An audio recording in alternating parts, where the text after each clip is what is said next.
Ayan, nag-general cleaning lang ako. Ayan, gamit ko mga notebook. Hindi ko pa nagagamit yan. Ayan. Diba? Collection. Hindi ko pa siya nagagamit. Ang ganda. Ito yung strainer niya. Pag nag-price ka, yan, hindi ko pa na siya nagagamit. Tagal na.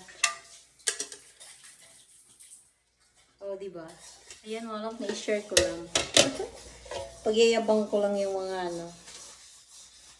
yung mga collection ko sa bagay. Diba? Pati yan, ha. Ayan. Ginto daw yan, kunyari. Diba mga